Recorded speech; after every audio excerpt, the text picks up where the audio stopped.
Okay, just one. All right.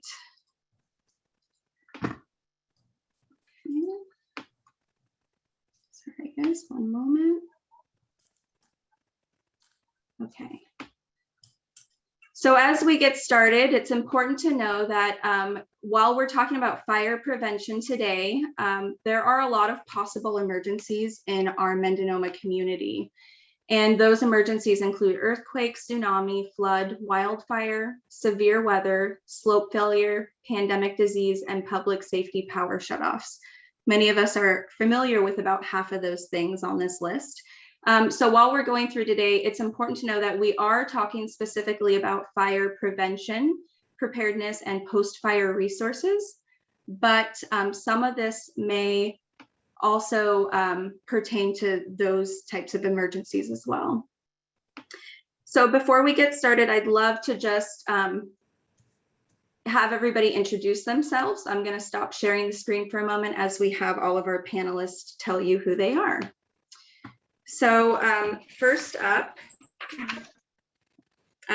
Susie, why don't you go ahead and tell everybody who you are? Okay, hello, I'm the emergency manager for the Sea Ranch Association.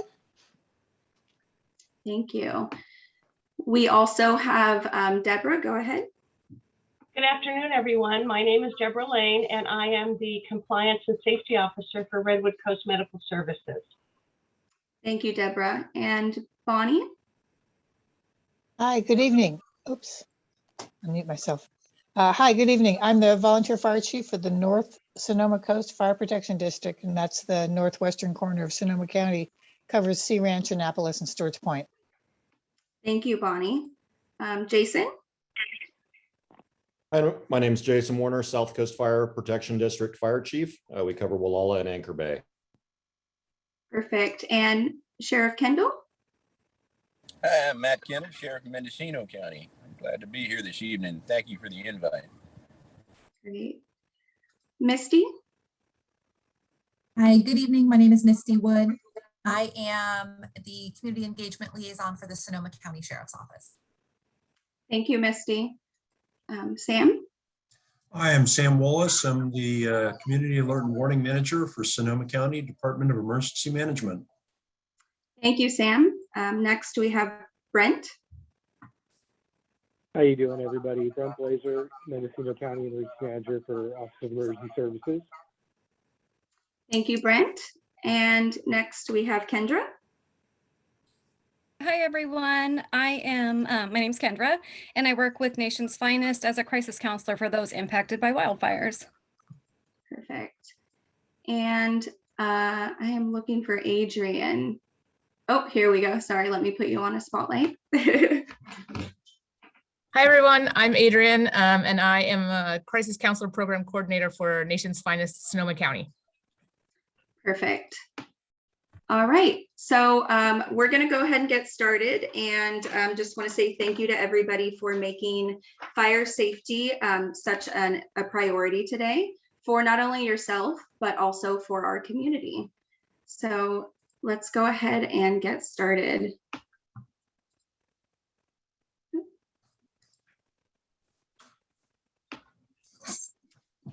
Susie, take it away.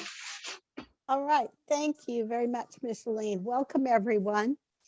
We're here to help you get your home and property prepared and tell you about creating defensible space, how to do that. Next slide, please. If any of this looks familiar, it should. These are suggestions right from CAL FIRE and most fire districts. They're also available on our website. Creating defensible space does not require that you clear cut your whole property. It's all about removing plants close to your home to help protect a fire spread. Hardscaping from your home outward for 5 feet or scraping it to hard dirt will help slow the fire, hopefully keep it away from your home. Grasses should be mowed to within 30 feet of your home. You should clear brush, excessive duff from the redwood trees, and any dead wood and branches that are laying on the ground. Trimming up your trees to prevent ladder fuels and fires from creeping up into the canopy. Removing plant varieties that are much more flammable, such as coyote bush. That's a real good burner, that one. So that's a good one to eliminate from your property. Clustering and separating plants rather than allowing dense continuous vegetation will also help slow the fire. And of course, when you're doing this, you're going to be doing different things for different areas, whether you're in the forest, the meadow, or dealing with coastal shrub.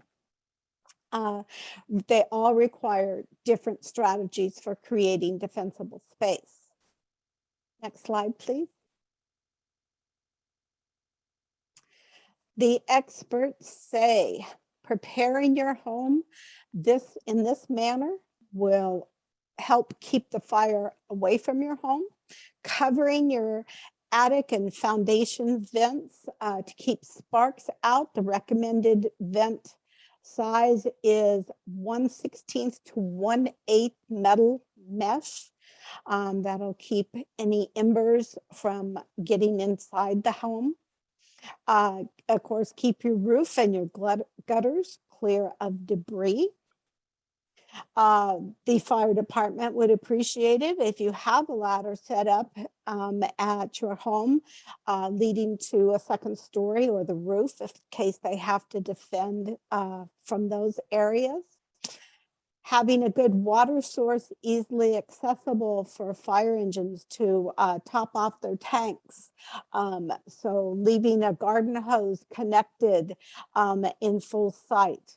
And then covering your wood piles with a non-flammable covering. Those will all help protect embers from igniting things around your home. Next slide, please. Here on the Sea Ranch, the CAL FIRE inspectors will visit Sea Ranch homes to review with homeowners the actions they need to take under their PRC 4291 law to create a defensible space. And you can call them and request an appointment to meet with an inspector, and they can come out to your home and advise you on what's required, give helpful suggestions and specific steps that you can take to ensure your home is more defensible. Next slide, please. One of the most helpful publications I have run across in my 7 years of doing this is Living with Fire in Sonoma County, a guide for the homeowner. And pretty much everything that is said in here for Sonoma County will apply to Mendocino County as well. And it's easily available by the link there, Fire Safe 2005. And it's on the firesafesonoma.org webpage. And I believe, Ms. Shalane, you'll be making these slides available, so they'll be able to get that. It's a nice little booklet. You can view it online, you can print it out, and it covers a lot of what I've spoken about so far. Next slide, please.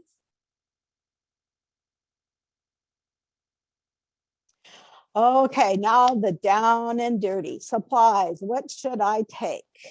Well, first of all, create a family plan. Make sure you have some food and water, some available cash. A lot of times when we have fire, we have no electricity. And so things like debit cards and that won't work. So having a little bit of cash on hand could be helpful. Your medications and basic first aid kit. Remember, when you take off from your home, if you don't have your medications, you're going to have to find a way to get them replaced, and that can be sometimes difficult. So plan ahead with those. Don't forget your eyeglasses. Who of us would be able to see without them, hearing aids, dentures, all those type of aids that we count on. A couple of blankets in the car. Don't forget Fido, throw the dog and cat in the car, and their supplies, their medications, their shot records. And a great thing to have is a picture of you and your pet in case you get separated. It can help with proof of ownership. Important documents, of course, your deed, your insurance, birth certificates, pictures, picture inventory of your home is very handy. And of course, a lot of these things you can get after the fact, but if you have a copy of them, it makes things so much easier in the beginning. And the most important, keep your gas tank at least half full. There may be no time to stop and get gas, or there may be very long lines. So keep yourself safer by keeping a full gas tank. Next slide, please. Okay, it's fire evacuation time. A warning's been issued. This is the time to get your car packed up with your pets, things you're going to take, and get your car turned around and facing out, ready to go. If you're nervous, leave when the warnings are issued. Don't wait for an order to leave. The mantra, don't wait, evacuate. If there is time, pack up valuables, pictures, etc. Notify somebody out of the area of your direction of travel. So when people start hearing about a fire evacuation and everybody's trying to reach you and nobody can, if one person has that information, they can share that. This goes right along with earthquakes as well. One person knows where you are and they can handle the telephone calls for you. And then if you have livestock, get them out early. If they have to be left behind, create a defensible space around their enclosures and make sure to leave water out for them.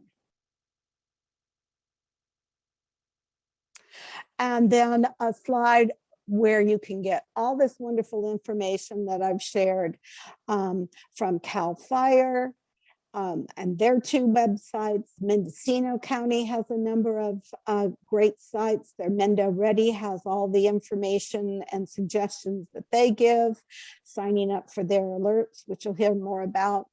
Likewise, Sonoma County with SOCOemergency.org. And then the Sea Ranch makes their website available as well to non-members. Just go to their website, tsra.org/emergencies, and you can have some more printables and information that you might find helpful. Thank you for joining us and appreciate your time. Thank you, Susie. Deborah? Thank you. Next slide, please. Can everyone hear me okay? Okay. Great. And Susie laid out a great plan. And I think that's the most important thing, is to plan and prepare instead of scrambling around last minute.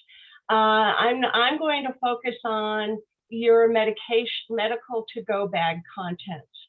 A few years ago in 2017, everyone remembers the Tubbs fire, and our urgent care at Redwood Coast Medical Services saw an extra 45 patients each day for 2 or 3 days because everybody was leaving and evacuating Santa Rosa. And the thing that they forgot were their inhalers, their medications, their insulin. So it's so important to have a to-go bag with your prescription and over-the-counter medications that you use also, including any vitamins that you are taking.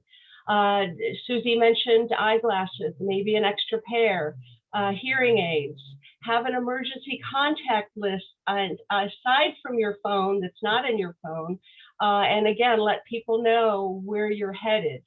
A first aid kit, of course, that is so important. Important papers that Susie talked about. Extra masks and sanitizers. and also wipes, food and snacks. And if you have children or babies, diapers and baby food and bottles, water certainly, sturdy shoes with a good bottom because you might have to walk on embers. So have a really good sturdy pair of shoes. Have your oxygen tanks ready, your walkers, your wheelchairs, canes, and have these ready and transportable. Keep a cell phone and your electronics charged at all times because the electricity can go out at any time. And do not forget your chargers for your electronics. Next slide. The National Incident Management System is so important because actually we're in the middle of a national incident with the pandemic. And the National Incident Management System is a nationwide systematic approach between local, county, state, and federal agencies. So it's a multi-agency coordination system, and it provides public information to people about where to go and what's going on. So it's a set of prepared concepts and principles for all hazards that everyone knows nationwide. There's a common operating picture and interoperability of communications and information management. Right now, and since March of 2020, RCMS has been part of weekly public health Zoom meetings regarding the pandemic. And people who are represented in that are fire and hospitals and healthcare systems and SNFs, skilled nursing facilities, schools, law enforcement, and tribal representation also. So there's a wide variety of people who are participating in this weekly communication system, which is still going on to this day. Scalable, so it can be applied to all incidents. So for instance, if it's a nationwide incident, it's applied to the pandemic. If it's regional, like fires, hurricanes, floods, then the state and local and county and federal will all pull their resources to the area so that the area can get the help they need. So it's a very important system, and I just wanted to give a broad view of it. Next slide. RCMS has an emergency operations plan, as does the city of Point Arena and most agencies. And this is basically a policy and procedure to establish a basic emergency program and crisis management program to integrate and coordinate as a response to the events that disrupt our normal operations. And so therefore, for instance, if we have a fire at RCMS, we have an agreement with CLSD that our patients and our staff can go over to CLSD when we evacuate the building. The incident command system is a vital system of this program, and it coordinates and manages RCMS activities during an emergency using a design decision-making process.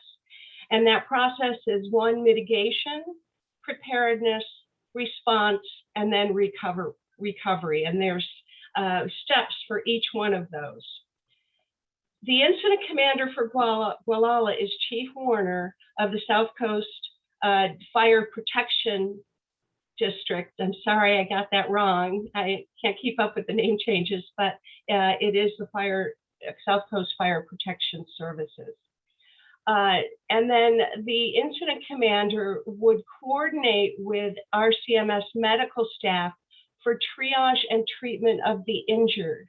We certainly will treat the most injured first if we feel that it is appropriate to do so, and then we would treat the walking injured. We use START, and many of the EMS and people know this. It's a simple triage and rapid treatment. It's a way to be able to triage patients so that we can separate them and provide the services that we need as soon as possible. The MOAC is a medical health operational area coordinator, and this person will assist with supplies, medications, anything that we need if they're able to do so. Now, if it's a statewide disaster, we might be left to our own devices, and we would have to fend for ourselves for a while until we get the help we need through the National Institute Management System. Now, a few years ago, you remember in 2019, there was all the smoke that we had, and also the PSPS we had at the same time. And that is challenging. So to manage multiple disasters is something that we really need to think about. And then I also think a few years back when we evacuated Elaine Jacobs Center, where my office is, and I went over to the center in Gualala because there was a fire behind Gualala lumber supply.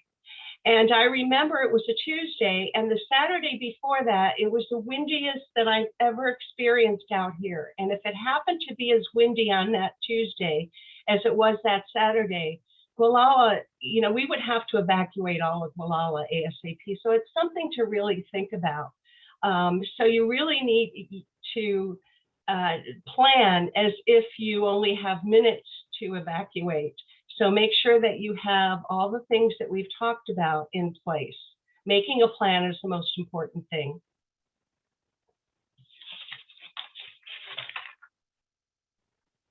I think that's it. Thank you. Thank you, Deborah. Bonnie and Jason. Okay, so what we're going to do is we're just going to run down letting you know what the emergency response agencies are on the coast. We're not going to go into depth on any of them, but it's important that the people in the different areas know who their responders are. Next slide, please. We're going to just very quickly talk about these. Chief Warner is going to talk about the ones in Mendocino County because he knows more about them than I do. And I'm going to talk about the ones in Sonoma County and also CAL FIRE and Coast Life Support. Next slide, please. I'm handing it to Jason. Good evening. So Redwood Coast Fire Protection District basically spans from the north end of Irish Beach to pretty much Iverson Road, which is just south of Point Arena. They go inland about 13 miles or so out Mountain View Road. They're an all volunteer fire department with a part-time paid chief.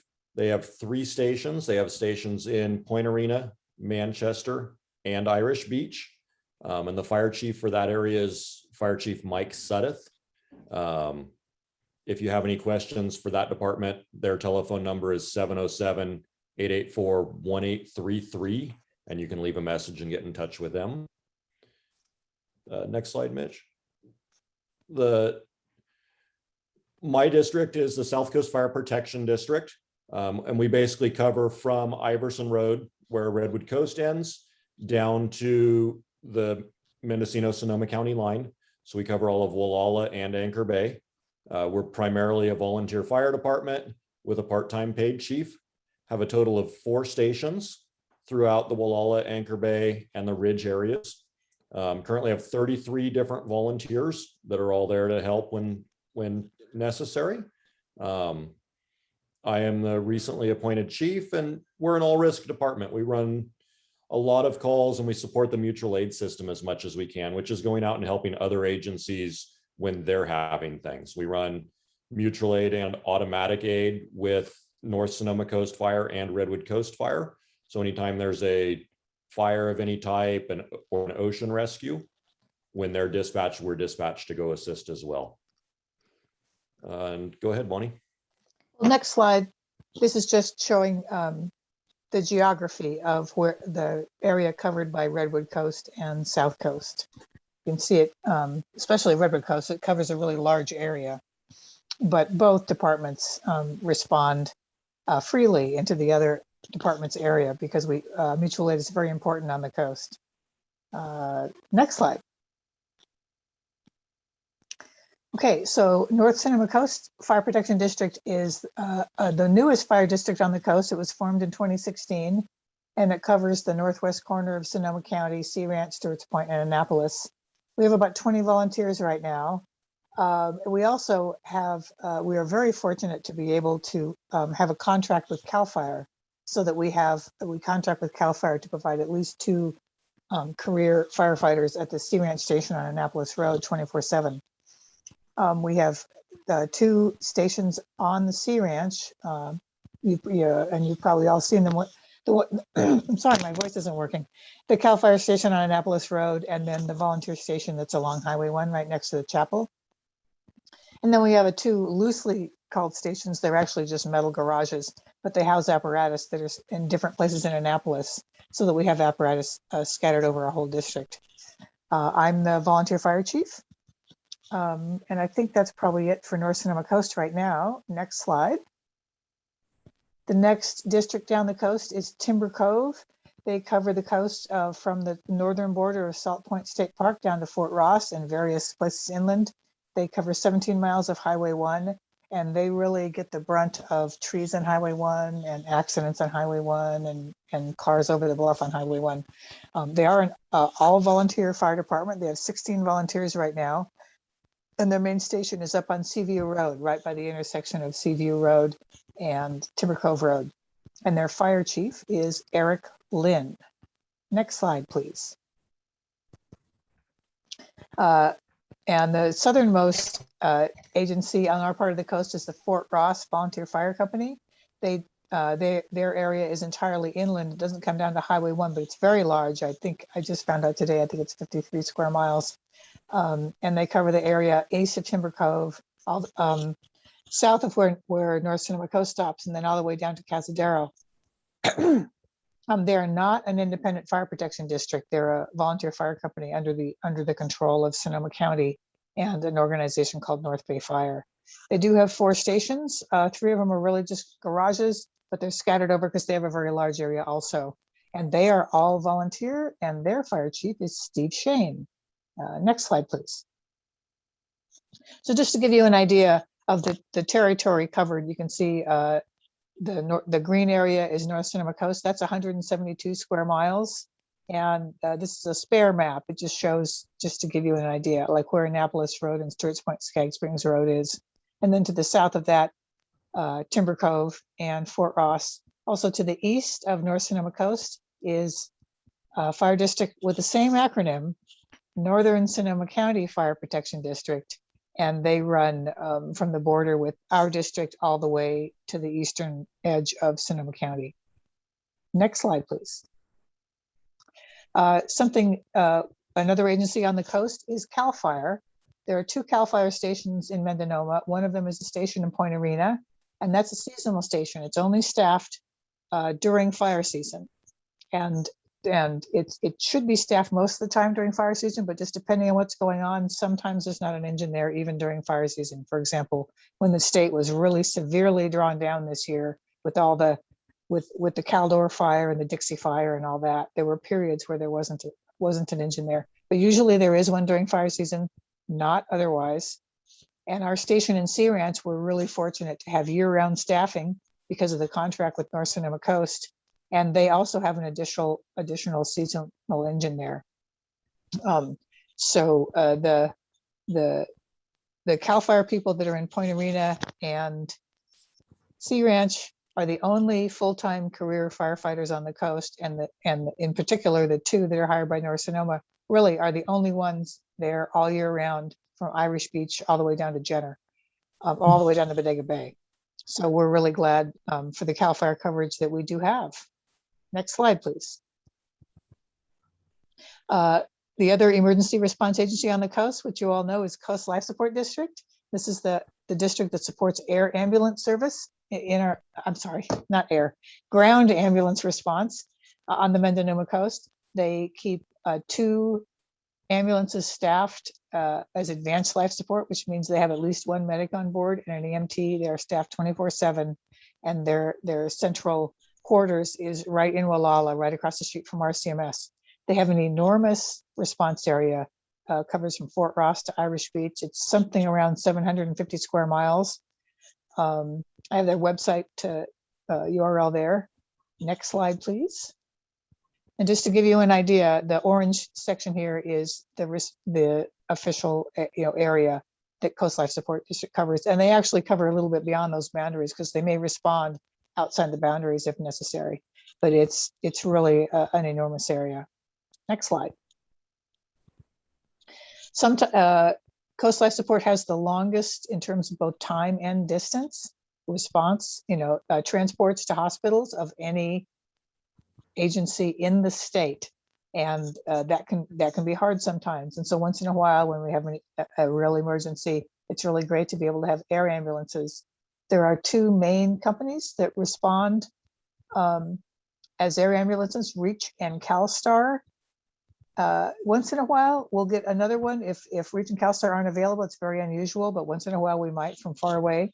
And also the law enforcement agencies that have helicopters that can respond in our area, Sonoma County Sheriff's Henry 1 helicopter, and California Highway Patrol's H-30 and H-32 helicopters. Those are based in Napa.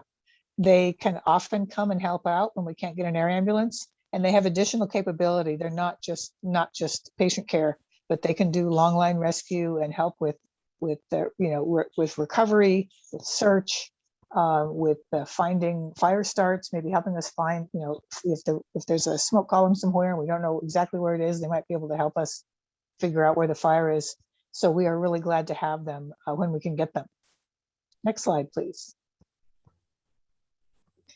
And this is just, we haven't had any photographs, so just for fun, just showing first Reach is a patient being loaded on Reach down at Stewart's Point, a patient being loaded on CalStar at the Sea Ranch airstrip. Lower left, very recent call that CHP H-30 helped us, a patient down at Salt, way down there on the rocks, that the patient would not have been happy to be carried over those rocks and all the way out to Highway 1, and we would have had a tough time carrying them, but we got help from CHP H-30, so we were glad to have them. And the lower right is just a picture of a recent training with Sonoma County Sheriff's Henry 1, which is a really great resource. We trained with them on all their equipment and everything very recently. And you might all be amused to know that the sergeant in charge of that program right now, his name is actually Henry. So next slide, please. And this is the last thing. I didn't put very many pictures in here because we're in a hurry, but I got this from Chief Lynn of Timber Cove. And he wanted it in here as an example of how important mutual aid is on the coast, because we're very spread out and we're kind of thin. There's not that many of us. We really depend on each other. So this is an older picture of a rope rescue. But in this picture, people participating in this rope rescue are Timber Cove, CAL FIRE, Highway Patrol. See, the Highway Patrol guys are in there working on the ropes, state parks, and Coast Life Support District.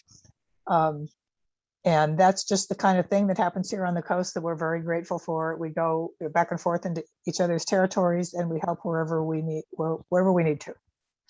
So I think that's the last one of mine, right? Next slide. Okay. Misty, you're up. All right, thank you. So folks who are listening on our Zoom tonight, if you live in Sonoma County, take notes because my information will apply to you.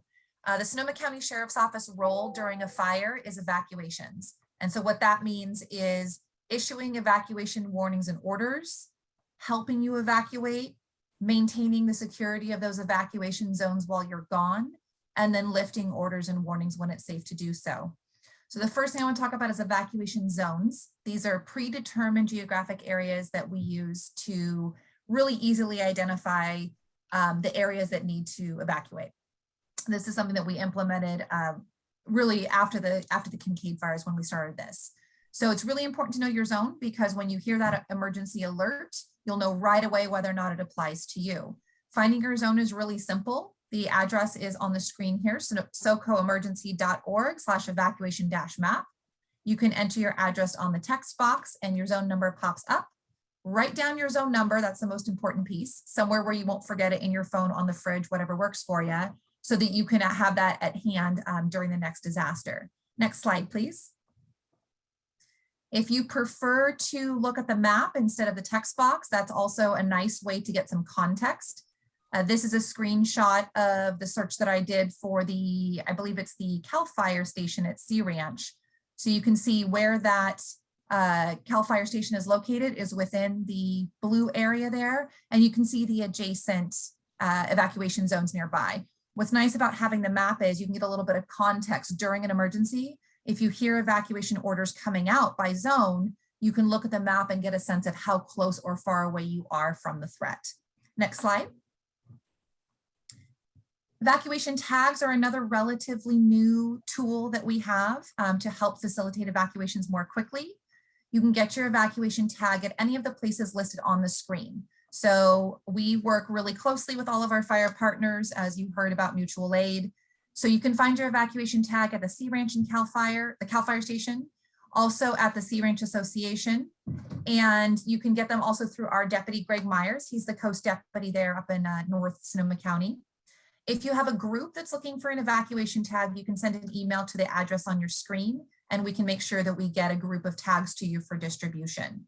Really high level, the evacuation tag is what you place on your door, your gate, your mailbox, somewhere really visible so that we know you've already evacuated, and it helps us do evacuations more quickly. The faster we get you out of harm's way, the faster the firefighters come in and fight the fire. So it's a really good thing. Next slide. When it comes to actually doing an evacuation, actually leaving your home, one of the most common questions I get is, how do I know what to do and where do I go? And the answer is, you will never have enough information. It's just the nature of these things. So we will do everything we can to get you as much information as possible, but you need to be prepared to make decisions with little information. It's not comfortable, but it's the reality, particularly in the first critical hours of a large incident. So kind of some of the things that I always tell people are wherever you are, move away from the threat. It's kind of that simple. So first and foremost, follow instructions. If you have a first responder knock on your door or you get an emergency alert, read the alert, listen to the instructions and follow them. Make sure you take your essentials. If you have time, it's nice to take the pictures and things like that. But if you're in a rush, focus on those essentials. And most importantly, trust your instincts. We all have human instincts that we rely on in law enforcement to stay safe, and you all have them too. And so pay attention to those as you don't know which way to go and you're relying on little bits of information here and there. Trust yourself, recognize you're responsible for yourself and the safety of your family, and pay attention to those kind of gut feelings as well. So that way that'll help guide you in your decision making. With that, I'm going to hand it off to one of my favorite people, Sam Wallace with Sonoma County Department of Emergency Management. Oh, I thank you very much, Misty. Let me just go ahead and share my screen here briefly. Hopefully you can see a white screen saying types of alerting systems. Okay, so my name is Sam Wallace. I'm the Community Alert and Warning Manager for Sonoma County. We're going to go over briefly some of the type of alerting systems that are going to be attempting to alert you. We use multiple systems in Sonoma County, as does Mendocino County, simply because we know that no one method of alerting is actually going to reach everybody. So I'm going to talk a little bit about the different systems that we have there, how they're different than each other, and why we use them. And the first one is the SOCO alerting system. And SOCO Alert works off of a database, and it is going to attempt to call everybody's phone number that we have in that database. And we'll have a pre-recorded message or a recorded message in there that will give you some information. And of course, that phone call is going to ring just like a normal phone. So it's only going to work if your phone is not on mute. And of course, if the power is out, there might be a problem if you don't have a traditional copper line. Especially during red flag warnings and other areas, or other periods, we want to make sure that your phones are on and ready to go. You don't have to sign up for SOCO Alert. We will try and reach you using various databases from AT&T, from PG&E and other systems, but it certainly helps if you go in there and sign up. And also that allows you to reach out to you with texts and with emails as well. You also might receive a wireless emergency alert. You don't have to sign up for the wireless emergency alert or WEA. If your cell phone is within cell phone coverage within the alerted area, the system will try and reach you, whether you like it or not, quite frankly. But it will come across as a text message, but it will be accompanied by a very loud and annoying tone, which will hopefully alert you that something is going on. Now, one of the challenges with the WIA is we don't have a lot of control over where it goes. We try to, but the system, unfortunately, will send it to places we don't expect. And some of you, especially in the Mendocino area, have probably experienced this when Mendocino, for instance, fires off a WIA and it crosses over into Sonoma and vice versa. This is perfectly normal. We've seen WIAs go as much as 25 miles out of their intended area. Another limitation is it can only send very limited information. For some WIAs, we're limited to 90 characters, which only allows us to give some very basic information, what the threat is, where it is, and what we want you to do on it. So unfortunately, we can't give a lot of information, but often that will be accompanied by a URL that'll allow you to get some more information. The emergency alert system you're probably all familiar with. That's that loud tone that's going to come over your radio or your television, and will give you, again, some very basic information and where to get for more information. It's very common, but again, in the location you're at, you may be receiving an emergency alert system notification that doesn't apply to you, and we just want to make sure that you're aware of that. You're probably all familiar with Nixle, even though we don't really consider this an alerting system. For all intents and purposes, it is. But of course, a Nixle may not wake you up unless you're a very light sleeper. It's going to come across as a text message or an email, but the Nixle has a lot more capability to reach out to you with more in-depth information. So our partners at Sonoma County Sheriff are going to be sending out Nixles that give you a wealth of information. One of the new systems that we've been pushing recently is the NOAA weather radios. Some of you may be familiar with these. These work independently of the telephone system, and they come out of the National Weather Services system. For most of you in this area, you're going to be receiving a NOAA alert from Point Arena. So even though that is in Mendocino County, if your NOAA weather radio is set up, you're still going to be receiving alerts that will be sent out using the NOAA weather radio system from Sonoma County. We tested that here just in August for our friends in Sea Ranch, and they did receive it. So that is another system we use. Almost all of our law enforcement agencies in Sonoma County now have a HighLow Siren. So if all else fails, we're going to be sending vehicles through your neighborhood.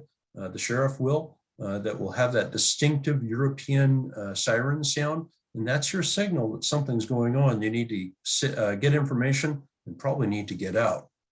If we have the resources available, the sheriff or other law enforcement agencies will go door to door. But as you can imagine, if we have to evacuate a large area, then that's going to be very difficult to do with limited resources.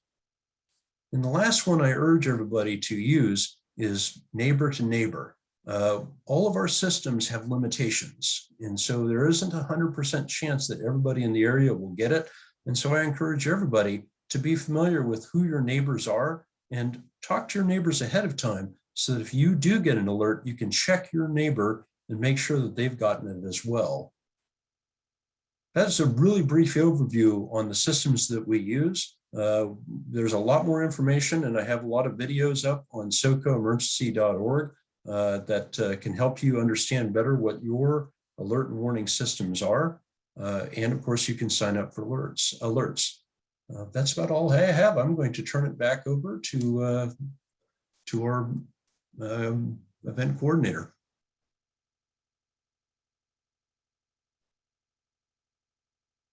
All right, thank you so much, Sam. Next up, we're going to have Jason Warner and Sheriff Kendall talk about some Mendocino County information. You want to go ahead and start, Matt? Well, thank you. Go ahead. You want to start it off, Jason? Go ahead.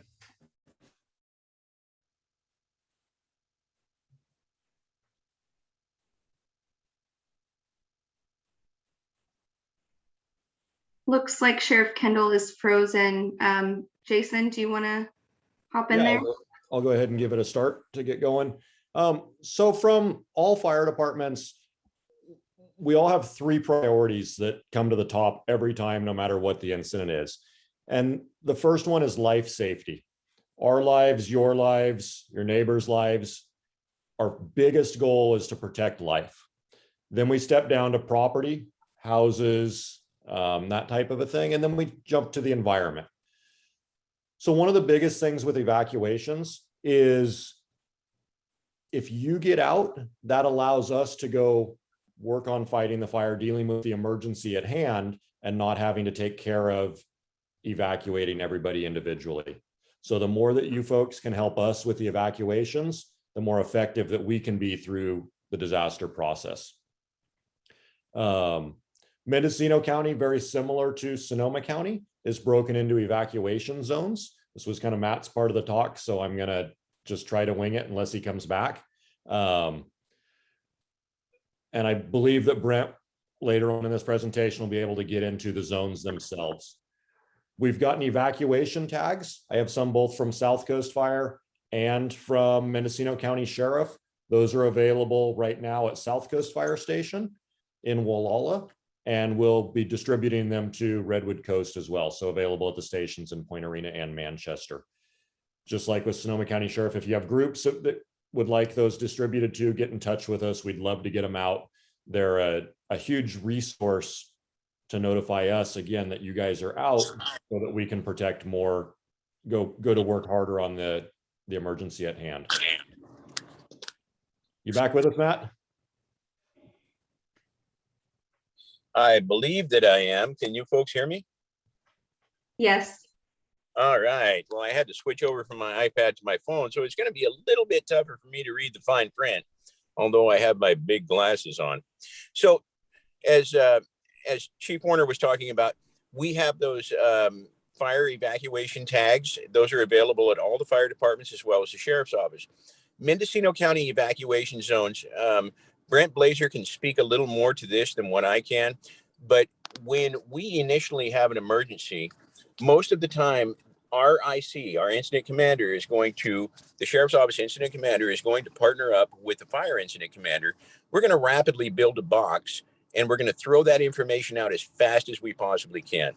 And as the chief discussed, first priority is OPC, only people count. We've got to get everybody taken care of. And then moving forward, we can worry about property. Moving forward, we can worry about the environment, but people come first. One of the biggest things that our fire safe councils and things like that have done for us has given us that empowerment through education that we're constantly working on. And it's also created kind of a good network in neighborhoods that are so helpful to us as we arrive, and people who are young, healthy, and able to get their things going and moving and get out of the way and help us. What they're helping us do a lot of times is they're helping us to identify those folks with mobility issues. They're helping us to identify, not only the folks who have already left, but they're also letting us know this person at the end of the cul-de-sac may need more assistance. And so please remember, know your neighbors, look out for them. And then the evacuation zones, as soon as we can get things kind of rolling, we will have that put up onto the interactive maps and whatnot. But a lot of that is dependent upon how much cell connectivity we have. Do we have electricity? Do we have things like that? And so we're going to go out, as discussed before, and we're going to use every platform available, including our local radio stations, to assist us in getting this messaging out. Thank you. Thank you. And next up, we're going to have Brent Blazer talk a little bit about alert systems.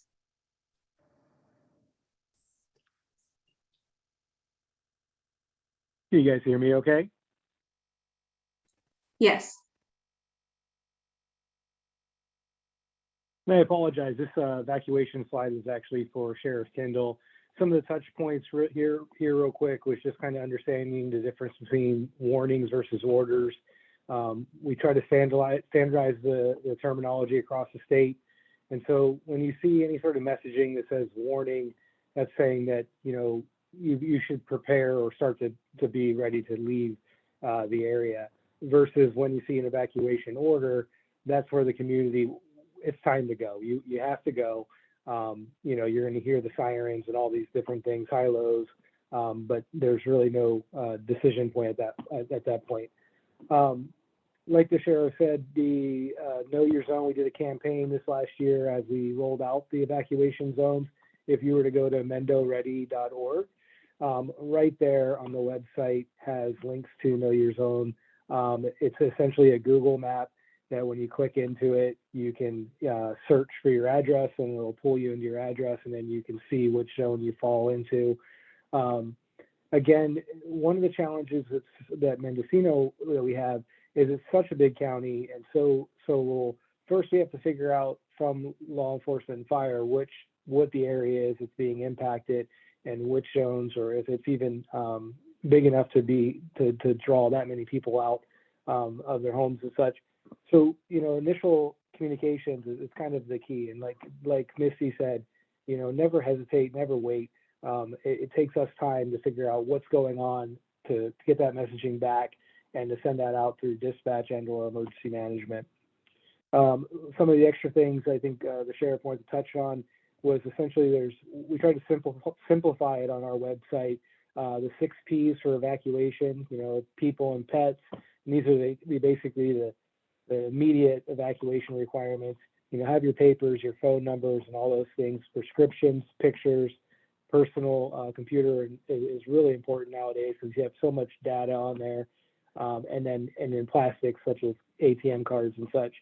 And then finally, I would point out that under the prepared section for mendoready.org, we actually have a templated emergency plan that families can take at home and just kind of fill out and have something workable. And what I would really encourage is that our residents practice the plan, to share that plan, especially with the community, your family and such that don't live in the area. So you always want to have a in town, out of town, and maybe even out of state place to go.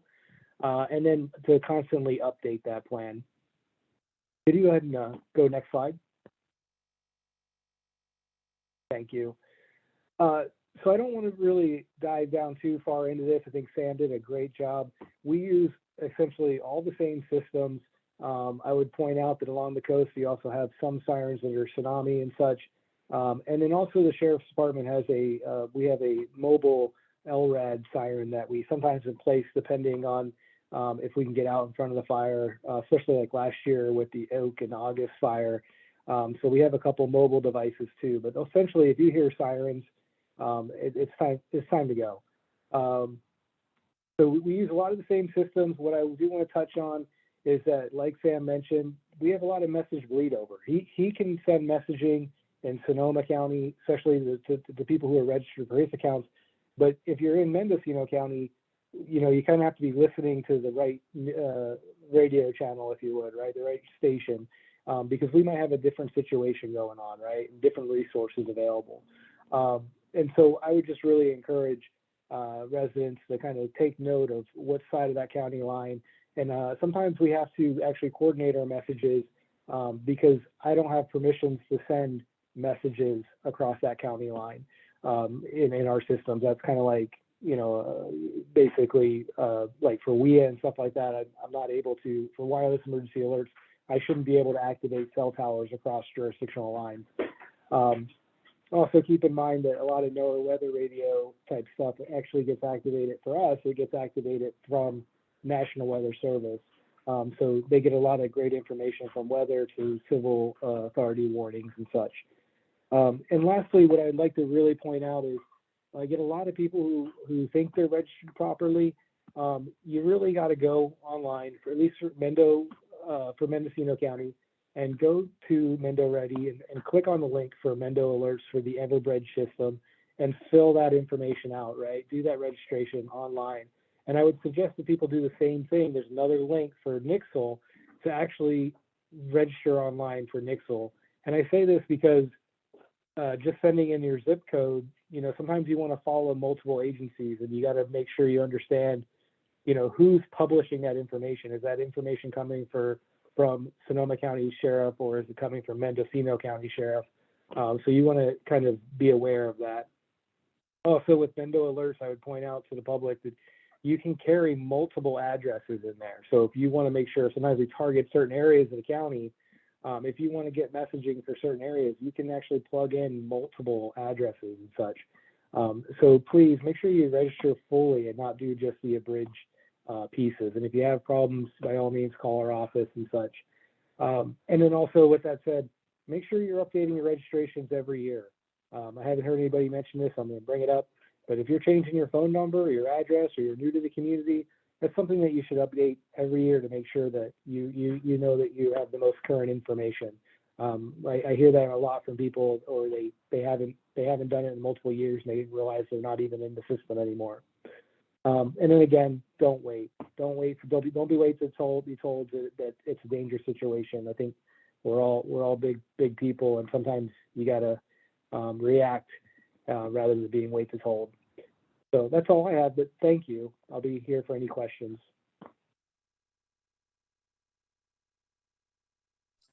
Thank you so much. And next up, we have Adrienne from Nation's Finest, and she's going to tell you a little bit about who Nation's Finest is, and then follow up with some other fire-related resources.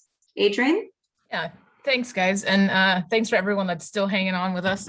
You can go to the next slide, Ashley. Thank you. I work for Nation's Finest. We are a local nonprofit. We serve low-income veterans and their families. We are currently in 3 states, California, Nevada, and Arizona. We've been around for 50 years. We're slowly expanding. Most of our funding comes from the VA directly.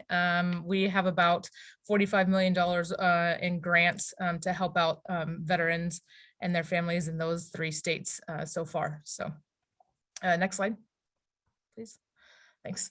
So right now, what this grant we're working on is called the Crisis Counselor Program. And what we do is offer from March to December, which is the peak time of fire season in our area, is we offer a telephone hotline for anyone that is being impacted by wildfire emergency. We also have an email hotline. You can call in and get all kinds of information regarding the disaster. Also, we do PTSD and other mental health counseling, non-clinical mental health counseling for people that were either impacted by a wildfire or have in recent years or are being currently impacted by a wildfire as well. So next slide. So this is kind of a shout out to Sam. I had the pleasure of speaking with a bunch of folks from Coffey Park and asked them what were the things that they thought were the most important pieces of information to know before the fire happened. And a lot of them said they didn't really have anywhere to get information from. So the SOCO Alerts, the Nixles, they would definitely recommend signing up for those, checking the local news. We do advise using caution with social media. As we know, it can be a great source of information, especially like peer-to-peer, neighbor-to-neighbor. There is a lot of misinformation as well. So kind of weed out the misinformation by using the SOCO Alerts and the Nixle as well. Next slide. So one of the main things that most of the people in Coffey Park were saying is that they didn't really understand their homeowners insurance before the fire happened. So they really recommended that everyone check their homeowners insurance before a disaster happens. The United policyholders were saying that 67% of us actually are underinsured for our homes. So a lot of people were finding out that the value of their home was in the $600,000 and $700,000 range, and they were only protected for about $200,000 or $300,000 of that. So it becomes really difficult to rebuild your home when you don't have a significant coverage. So there's 4 ways that you can find out what your homeowner's insurance covers, or your home value for your insurance. You can get a professional home replacement cost estimate estimator or a building contractor to actually come to your house. And a lot of owners insurance companies actually will provide this service for free. So you can have someone come to your house and they can do a cost estimate of how much it would cost to rebuild your home from the ground up. So that's like if your entire house was burned down to the ground, how much would it cost to rebuild that? You can also use online replacement cost programs such as the E2 value. It's $25, takes a couple of hours. And what you do is just kind of go in there and give the details of what your home square footage and all that stuff. And they'll actually give you a value of your home, and you can then take that to your agent. Another way would be to work with a knowledgeable and helpful agent. The only reason we don't suggest that one as a first source of getting your home's value is because a lot of insurance agents are paid by the insurance policy that you get, and not by like what is the best for you. So if you trust your agent, then go for that option. There's another avenue that you can get to your home value by doing the square footage math. So you can actually contact a local contractor and they will give you the average price per square footage of rebuilding a home that's similar to yours. And then you can just multiply that by the square footage of your house. The main thing you want to make sure is that you insure to value. So a lot of people, like I said, were getting insurance coverage that wouldn't cover the entire value of their home. So they say that the dollar amount of your coverage dwelling limit should be as close as possible to what it would cost to rebuild your house. And then you can always buy the biggest extended replacement cost endorsement you can afford. So there's a website, uphelp.org, and that's the United Policyholder website, and they have a plethora of information about insurance and how to file claims based on what insurance company you have and all that stuff. So that's a really, really great source of information. Go ahead. And then this one is really important to ask, and this is also for renters too. A lot of renters insurance will cover the price of the hotel if you're evacuated, and ask for how long as well, and if there's a maximum rate for the hotel. A lot of people that were evacuated for the Tubbs fire, I know, well, I was in a hotel for like 2 weeks, so sometimes you can't even go back to your house if your house is still there, just because of evacuation zones and stuff like that. So it's very important to ask if you have that coverage in your policy. Also, there's a per diem coverage that you can opt for, which just pays per person for food and anything else of that nature. Also, you want to ask, what do you need if you lose your house? So you ask the insurance company what kind of paperwork you need, who you need to talk to, write notes, take notes, get everything in writing. And that's a very important one as well. And then also, how do I file a claim? So as soon as you're evacuated, that's when that claim starts. So you need to know exactly what the process is. Every insurance company is different and what they need from you to get that rolling. All right, I think that's, oh, no, we got one more. All right. If as soon as you're evacuated, the first thing you need to do is call your insurance company. They need to get the paperwork rolling. And if you're gonna incur a lot of out-of-pocket expenses in the very beginning. And so the insurance company can get that money to you, so you're not doing that so much. Have your paperwork handy. A lot of people said in this presentation in your to-go bags to have your paperwork. This is some of that paperwork that they were talking about. Your insurance policy and would be very handy to have with you when you leave. Also, a piece of paper and a pen. You want to collect the names of everyone you speak to. You want to get everything in writing. Whenever you talk to someone on the phone from the insurance company, ask them, hey, can you send me a copy of what you're saying to my email address, and get everything in writing, because that will be very helpful when you actually have to file your claim. And I think that, yeah, okay. I'm going to hand it over to Kendra, my colleague, and thank you everybody for your time. It was a pleasure to speak with you today.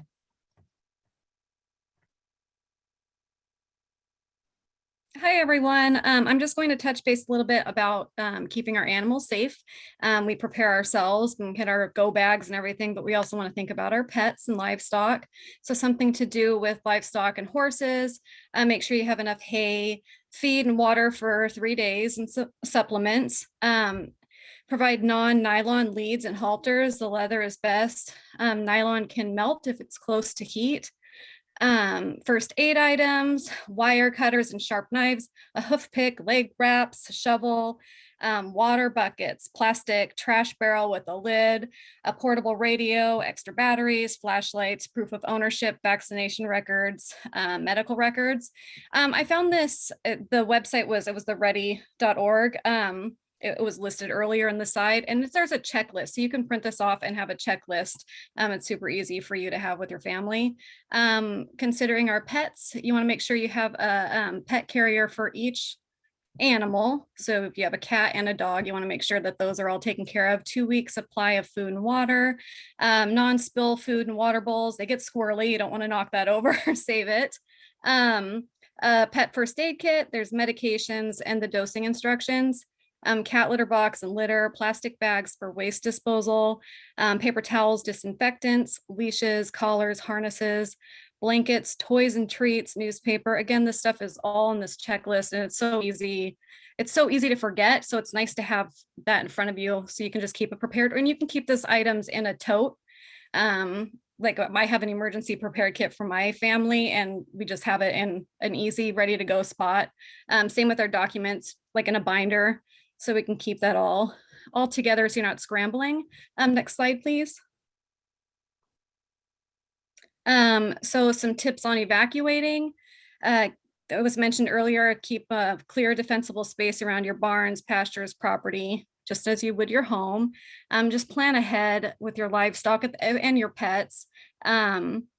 Evacuate the animals, contact your local fairgrounds, stockyards, equestrian centers, friends, etc., about their policies and ability to take livestock temporarily in emergency, just so you know the protocols. Have several evacuation routes in mind. If you don't have your own truck or trailer, make arrangements with local companies or neighbors before disaster strikes. Make sure your neighbor has contact numbers. You never know if you'll be out of town, if your neighbors can help out in any kind of situation, and same with your pets, livestock, any animals. Again, have your vaccination and medical records, registration papers, photographs of your animals, just in case of that separation, proof of ownership, and then your disaster preparedness kit. If you must leave your animals, leave them in a pre-selected cleared area, leave enough hay for 42 to 72 hours. Don't rely on automatic watering systems just in case there's a power outage. Another thing you can do with your livestock and horses is take a Sharpie and write in their ear or on their hooves your phone number, or you can braid a leather tag into the horse's mane with your contact information in case there is that separation. And then don't wait until the last minute to start evacuating, especially with your large animals like that. It's just scrambling is just very stressful. Again, with your pets, just make sure you plan ahead, know where you'll be take or leave your pets in case you are not home with the disaster strikes. Arrange in advance for a neighbor to check on your transport or animals. Again, if you happen to be out of town, if there's something happens, you know, neighbor to neighbor, just keep communication so important. Make sure your neighbors have your contact number, cell work, all that good stuff. In the event of evacuations, pets not be allowed inside human emergency shelters. So it's good to plan ahead also for an alternate prearranged location for your animal. Each animal should have its own pet carrier, as I mentioned. I mean, this is birds, rodents, reptiles, just contained in a safe spot for them. Make sure your pets are always wearing properly fitted collars with personal identification, rabies, license tags. Again, store the vaccination and medical records, veterinary contact information, proof of ownership, the photos, again, for that separation. It's nice to have that photo handy. And then if you do have to leave your pets behind, Bring them indoors, never leave pets chained up outdoors, use a room with no windows and adequate ventilation, such as the utility room or garage. Do not tie them up. Leave only dry food and fresh water in a non-spill containers. If possible, open a faucet to let water drip into a large container or a partially filled bathtub, just so they can stay hydrated in that situation. Hopefully that's the worst case scenario, but just some information for your animals. Thank you. All right, thank you so much, everybody. And we are at the point where we're going to open up for question and answer. And doesn't look like we have too much going on in the chat box. Let me see. Janice, can you hop on and let us know if there are questions that we can throw to our panelists to see if they can answer? There appears to be one question. It says some homeowners have had their home insurance denied or its cost raised because of the perceived risk of fire here. Does anyone associated with this group, do they stay in touch with the decision makers in the home insurance industry or its California state overseers to keep them up to date about our fire risk reduction efforts here and to help homeowners negotiate with insurers? All right, does anybody feel comfortable taking that question or addressing that?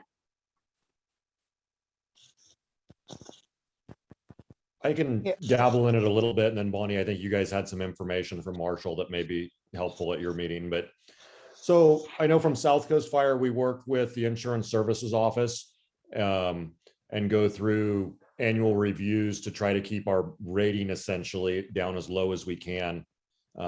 Every fire department is rated at a scale of 1 through 10, and that information is then passed on to the insurance agencies, and that's what helps supposedly set the rates. The lower the rating, the better rates we're supposed to get.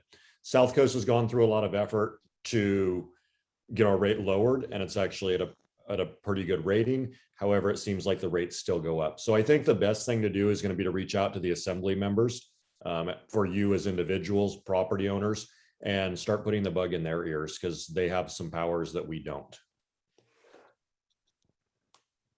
Yeah, I don't have too much to add to that, except, I mean, we all fire districts and fire departments get an ISO rating, but the insurance companies also have their own independent rating systems, which we don't have that much visibility into and how they actually work.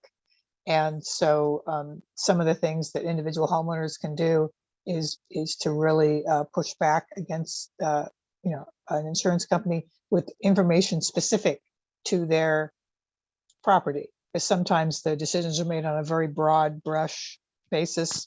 You know, this area is high fire risk, but that particular property may be less of a fire risk, may have great defensible space, may have a lot of good work done. And with, you can push back somewhat with that, with pictures and data about how safe the property is.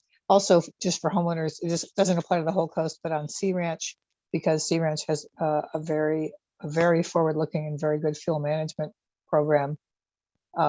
Sometimes the Sea Ranch Association can help provide data for the homeowner to give to their insurance company to push back on a particular case. But on the big picture, we don't have any influence with the insurance companies.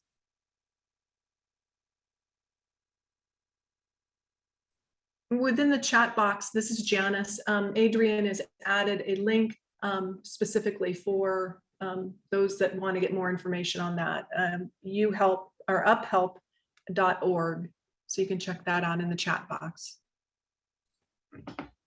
Thank you, Janice. And just want to quickly mention, Mendocino Health Alliance is going to be posting a resource list on our website. So in the chat, Janice, if you could enter our website address, mendocinohealth.org. Under our important updates page, we will be posting the slides from today's presentation, in addition to this resource page that we collectively came up with. It's got a couple pages worth of resources. And it includes both regional and national resources that would be available on a if there was a large scale disaster. I also know that Jason Warner, you had mentioned before that if a fire happens and let's say it just affects a few community members' houses, then you guys can link directly up to like Red Cross resources or larger national resources. Is that true, Jason? Are you the one who said that? Yeah, Red Cross is absolutely available to assist on a both on a large scale and a smaller scale for some of the disaster recovery stuff. When we do have small fires, house fires, something along those lines, that is a resource that we can reach out to. They can assist with housing, clothing, some of the immediate needs for the short term. Perfect, thank you. Is there anybody on the Zoom call right now? That's all we had in the chat box, but if there's anybody, this is kind of dangerous to do, but who wants to unmute themselves and ask a question to the panelists, you're more than welcome to do that right now. We'll give that a couple minutes for anybody to speak up.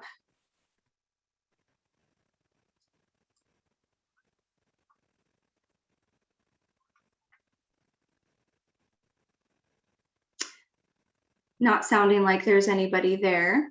Well, we're actually ending a little bit earlier than we had thought we would today. I want to say thank you so much to everybody who joined us. It was a really great effort on behalf of both county resources from a variety. We had 11 different organizations participating today to bring you this information.